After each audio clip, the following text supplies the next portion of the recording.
नमस्कार दोस्तों। विश्वास एकेडमी के यूट्यूब चैनल पर आपका बहुत बहुत स्वागत है। जिस तरीके से आपको यहाँ पर दिख रहा है कि हम आज किस विषय पर चर्चा करने वाले हैं, जो आरपीएफ की नई वैकेंसी आई है, रेलवे प्रोटेक्शन फोर्स 2024 के लिए जो नई वैकेंसी आई है उसका ही आज हम पूरी चर्चा करेंगे कि इस वैकेंसी की एलिजिबिलिटी क्या होगी, इस वैकेंसी में एज लिमिट क्या होगी, कितने नंबर ऑफ वैकेंसीज़ हैं, इसमें आपकी सैलरी क्या रहेगी, कब से फॉर्म अप्लाई होंगे और कब फॉर्म की लास्ट डेट रहेगी, पूरी की पूरी जो एग्ज़ाम प्रोसेस होगी कि एग्ज़ाम में कौन कौन सी स्टेजेस होती है यहाँ पर, उसकी आज हम पूरी चर्चा करने वाले हैं। तो बड़ा ध्यान से देखिएगा इस वीडियो को, काफ़ी इंपॉर्टेंट वीडियो आपके लिए हो सकता है रेलवे आरपीएफ के लिए। तो सबसे पहले यहाँ पर गवर्नमेंट ऑफ इंडिया ने एक नोटिफिकेशन निकाला है जिसमें उसमें बताया गया है कि फॉर्म की एप्लीकेशन डेट कब से स्टार्ट होगी। तो फॉर्म की एप्लीकेशन डेट ध्यान रखिएगा यहाँ पर 15 अप्रैल 2024 से स्टार्ट होगी। नेक्स्ट, इस एग्ज़ाम को लेकर ठीक है हम पूरी चर्चा करेंगे कि आखिर एग्ज़ाम कैसे होता है, कौन कौन सी स्टेजेस होती है और इसमें क्या नहीं होगा। तो देखिएगा यहाँ पर सबसे पहले बात करें railway protection force RPF. Government ने या रेलवे ने, आरआरबी ने ही बताया है कि रेलवे की जो पूरी प्रोसेस होगी इस एग्ज़ाम को लेकर वो किस प्रकार से होगी। तो आइए हम उस पर चर्चा करते हैं। सबसे पहला पॉइंट लिखा हुआ है procedure for the requirement of sub inspectors and constable in RPF and RPSF. यहाँ पर एक नई चीज़ आपको दिखाई दे रही है।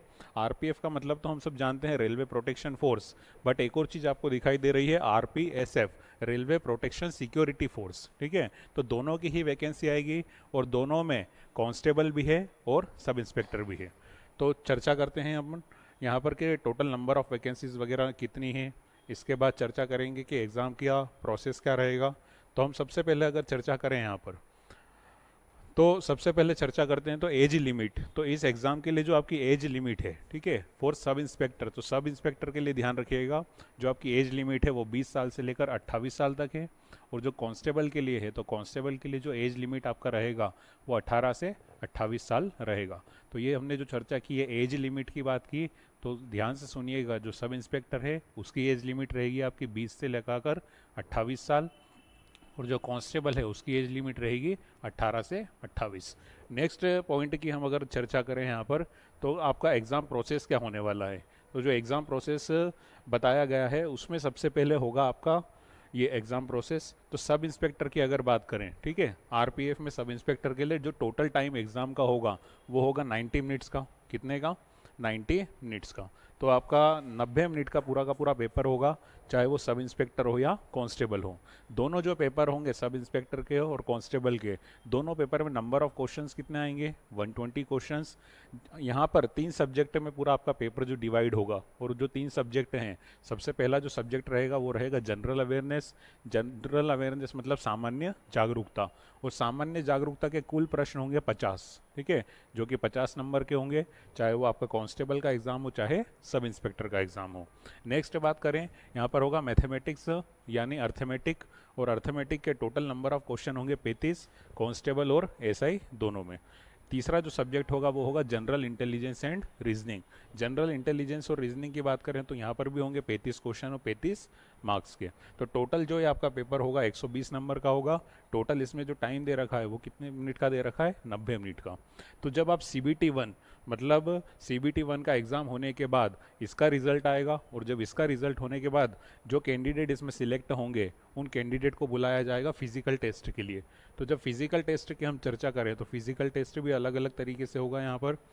तो मेल और फीमेल का जो फिजिकल टेस्ट होगा वो इस टेबल में आप बहुत अच्छे से देख सकते हैं यहाँ पर। जैसा कि मैंने आपको बताया कि जो पोस्ट होगी वो सब इंस्पेक्टर और कांस्टेबल दोनों के लिए ही है। तो यहाँ पर पहले हम चर्चा करते हैं सब इंस्पेक्टर के लिए फिजिकल मेजरमेंट टेस्ट कैसे होगा। तो बात करें सब इंस्पेक्टर में जो मेल होंगे उनके लिए, सब इंस्पेक्टर में जो मेल होंगे उनके लिए जो फिजिकल मेजरमेंट टेस्ट होगा, आपका फिजिकल एफिशिएंसी टेस्ट होगा, उसमें 1600 मीटर की दौड़ है। कितने की है? 1600 मीटर। और 1600 मीटर की जो दौड़ है 6 मिनट 30 सेकेंड में आपको पूरी करनी होगी। बात करें सब इंस्पेक्टर फीमेल में, तो सब इंस्पेक्टर फीमेल की बात करें तो 800 मीटर की दौड़ होगी, और उसके लिए कुल समय दिया जाएगा आपको 4 मिनट का। बात करें यहाँ पर सब इंस्पेक्टर के लिए लॉन्ग जंप, लंबी कूद, लंबी कूद मेल के लिए होगी 12 फीट की और फीमेल के लिए होगी 9 फीट की। नेक्स्ट बात करें हाई जंप, तो हाई जंप जो होगी मेल के लिए होगी 3 फीट 9 इंच और फीमेल के लिए होगी 3 फीट। तो ये जो दोनों क्राइटेरिया दे रखे हैं, ये दे रखे हैं आपके सब इंस्पेक्टर के लिए। किसके लिए? Sub inspector. देन बात करें हम कांस्टेबल के लिए, तो कांस्टेबल के लिए जो दौड़ होगी मेल के लिए या पुरुष पुरुष के लिए वो होगी 5 मिनट 45 सेकंड की। फीमेल के लिए 800 मीटर की दौड़ होगी और उसको पूरा करना होगा 3 मिनट 40 सेकंड में। बात करें अगर लॉन्ग जंप मेल के लिए, लॉन्ग जंप मेल कांस्टेबल के लिए तो वो होगी 14 फीट की, और अगर लॉन्ग जंप फीमेल कांस्टेबल की बात करें तो 9 फीट की। नेक्स्ट हाई जंप की अगर बात आती है तो हाई जंप में जो मेल होंगे कांस्टेबल उनको 4 फीट कूदना होगा और जो फीमेल होगी उनको 3 फीट। तो जैसे ही आप ये फिजिकल टेस्ट पूरा करेंगे तो फिजिकल टेस्ट के बाद आपको बुलाया जाएगा फिजिकल मेजरमेंट टेस्ट के लिए, जहाँ पर जनरली मेल को बुलाया जाएगा, जहाँ पर हाइट वगैरह चेक होगी, ये सब कुछ चेक होगा। आफ्टर ये जो प्रोसेस होता है ये जो क्वालिफाइंग नेचर का होता है, क्वालिफाइंग नेचर से कहने का मतलब ये होता है कि सिर्फ इसमें आपको क्वालिफाई करना है। क्वालिफाई कहने का मतलब कि सिर्फ इतना जो इन्होंने क्राइटेरिया बताया है उसी को आपको पास करना है। आफ्टर डेट ये जो प्रोसेस होगा इसके बाद आपको मेडिकल के लिए बुलाया जाएगा, और ये फिजिकल और मेडिकल दोनों चीज़ें एक ही दिन में हो जाती है आपकी। तो आफ्टर इसके बाद आपको मेडिकल के लिए बुलाया जाएगा, और जो मेडिकल के बाद जो थर्ड स्टेज होगा जो कि बहुत इम्पोर्टेंट होता है जिसको कहते हैं हम डॉक्यूमेंट वेरिफिकेशन। तो डॉक्यूमेंट वेरिफिकेशन होगा, यहाँ पर लिखा हुआ है देखिए, PET and PMT is qualifying in nature, no marks are to be awarded. इसके लिए आपको कोई नंबर नहीं मिलेंगे।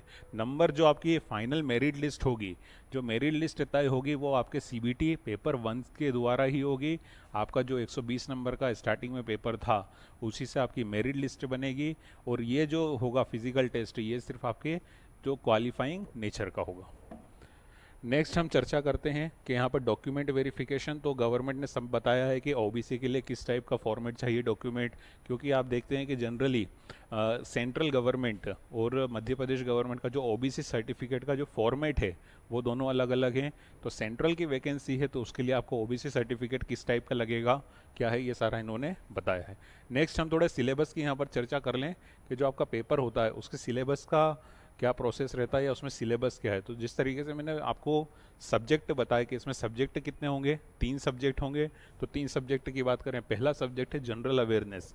जनरल अवेयरनेस मतलब होता है सामान्य जागरूकता। सामान्य जागरूकता में आपके कौन कौन से सब्जेक्ट्स आते हैं मेनली, तो यहाँ पर आप बात करोगे सबसे पहले इंडियन पॉलिटी, इंडियन ज्योग्राफी। खैर इंडियन पॉलिटी, इंडियन ज्योग्राफी, इसके बाद ज्योग्राफी के बाद इकोनॉमिक्स एक सब्जेक्ट होता है वो आता है, इंडियन हिस्ट्री आती है पूरी। इसके बाद साइंस में, और साइंस में बेसिकली जनरल साइंस, और जनरल साइंस की बात करें तो उसी में अपने आप में ही 3 सब्जेक्ट होते हैं। एक होता है फिजिक्स, सेकंड होता है केमिस्ट्री और थर्ड होता है बायोलॉजी। इतने सारे तो आपके सब्जेक्ट्स हो गए, प्लस एक मेजर सब्जेक्ट होता है आर्ट एंड कल्चर। और वही एक सब्जेक्ट ऐसा है जिसमें थोड़ा स्टूडेंट लोगों को क्या आती है, प्रॉब्लम आती है, क्योंकि जनरली हिस्ट्री, ज्योग्राफी, इकोनॉमिक्स वगैरह तो सब पढ़ते हैं, थोड़ा सा स्किप या थोड़ा सा एक कठिनाइयों का स्तर का जो सवालों का स्तर होता है वो कठिन लेवल के आर्ट एंड कल्चर से पूछे जाते हैं। नेक्स्ट अगर बात करें मैथमेटिक्स की, तो मैथमेटिक्स में आपका मैथमेटिक्स भी होता है, वो 2 पार्ट्स में डिवाइड है। एक होता है अर्थमेटिक में मैथमेटिक्स और एक होता है एडवांस। तो यहाँ पर उन्होंने साफ बोल दिया कि हम एडवांस नहीं पूछेंगे, हम सिर्फ केवल कैसा मैथमेटिक्स पूछेंगे, अर्थमेटिक। बट ध्यान रखिएगा उन्होंने एडवांस का एक चैप्टर जोड़ दिया यहाँ पर, मेंसुरेशन। ठीक है, तो आपका इस एग्ज़ाम में मेंसुरेशन आएगा। नेक्स्ट बात करें जनरल इंटेलिजेंस एंड रीजनिंग की, तो general intelligence and reasoning normal basic सी रीजनिंग आती है।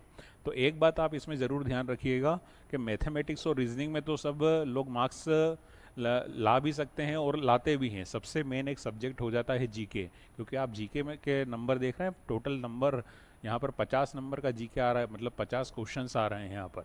और 50 क्वेश्चंस अगर आ रहे हैं तो वही 50 क्वेश्चन आपके लिए बहुत इंपॉर्टेंट होंगे। चाहे तो आप मैथ्स में पूरे के पूरे नंबर ला सकते हैं, रीजनिंग में भी पूरे नंबर ला सकते हैं, बट जीके में, ठीक है, इतना वाइड सब्जेक्ट होता है जीके कि जिसमें 7 से 8 सब्जेक्ट आपके हैं प्लस करेंट है, तो वहाँ पर नंबर लाना थोड़ा मुश्किल होता है। और वो मुश्किल इसलिए होता है कि किसी स्टूडेंट के कोई 4 सब्जेक्ट इंपॉर्टेंट या 4 सब्जेक्ट में उस बहुत अच्छा कर पाए, हो सकता है किसी स्टूडेंट 3 सब्जेक्ट में अच्छा कर पाए। तो आपको ओवरऑल सारे ही सब्जेक्ट पर क्या करना है, फोकस करना है। नेक्स्ट जिस तरीके से हमने ये चर्चा की कि ये पूरा का पूरा एग्ज़ाम प्रोसेस होगा। मैं फिर से आपको बता देता हूँ, एग्ज़ाम प्रोसेस में आपका सबसे पहले होगा CBT 1, सेकेंड CBT 1 बोल सकते हो या CBT बोल सकते हो उसको। सेकेंड होगा फिजिकल एफिशिएंसी टेस्ट, और थर्ड नंबर पर होगा डॉक्यूमेंट वेरिफिकेशन। और जो ये रेलवे की वैकेंसी है, RPF की वैकेंसी है, ये लास्ट टाइम 2018 और 19 में आई थी, और उसके 5 साल बाद अब ये वैकेंसी आई है। ठीक है, तो आपके पास बहुत अच्छा चांस है कि आप इसमें जॉब लें, और सबसे फास्ट होने वाली प्रोसेस रहेगी ये, क्योंकि जिस तरीके से नोटिफिकेशन आया, गवर्नमेंट ने 1 महीने पहले ही बता दिया कि कब से फॉर्म अप्लाई होंगे। तो इसके फॉर्म अप्लाई होने की डेट भी आप ज़रूर ध्यान रखिएगा कि जो फॉर्म अप्लाई होने की डेट है वो 14 अप्रैल से है। ठीक है, तो 14 अप्रैल 2024 से इसके फॉर्म डलना चालू होंगे, और फॉर्म की लास्ट डेट रहेगी 15 मई 2024। तो बात करें, ये तो ठीक है कि 1 महीना आपका फॉर्म के लिए मिल रहा है, इसका एग्ज़ाम कब होगा? तो एग्ज़ाम होने के पूरे पूरे चांसेस हैं कि जुलाई और अगस्त में क्या हो, इसके टोटल एग्ज़ाम्स हो जाएं। आपका जो फिज़िकल टेस्ट होगा, फिज़िकल टेस्ट इसका हो सकता है अक्टूबर नवंबर या नवंबर दिसंबर में हो जाए, और नेक्स्ट ईयर या फरवरी मार्च तक आने वाले टाइम में ये वैकेंसी क्लियर हो जाएगी। तो इस तरीके से इस वैकेंसी का पूरा मैंने आपको बताया, और बहुत अच्छी जॉब होती है रेलवे की जॉब, जिस तरीके से आपको पता है यहाँ पर। ठीक है, बाकी की जानकारी के लिए और नेक्स्ट वीडियो में हम आपको बताएंगे आने वाली पल पल की अपडेट के लिए। धन्यवाद।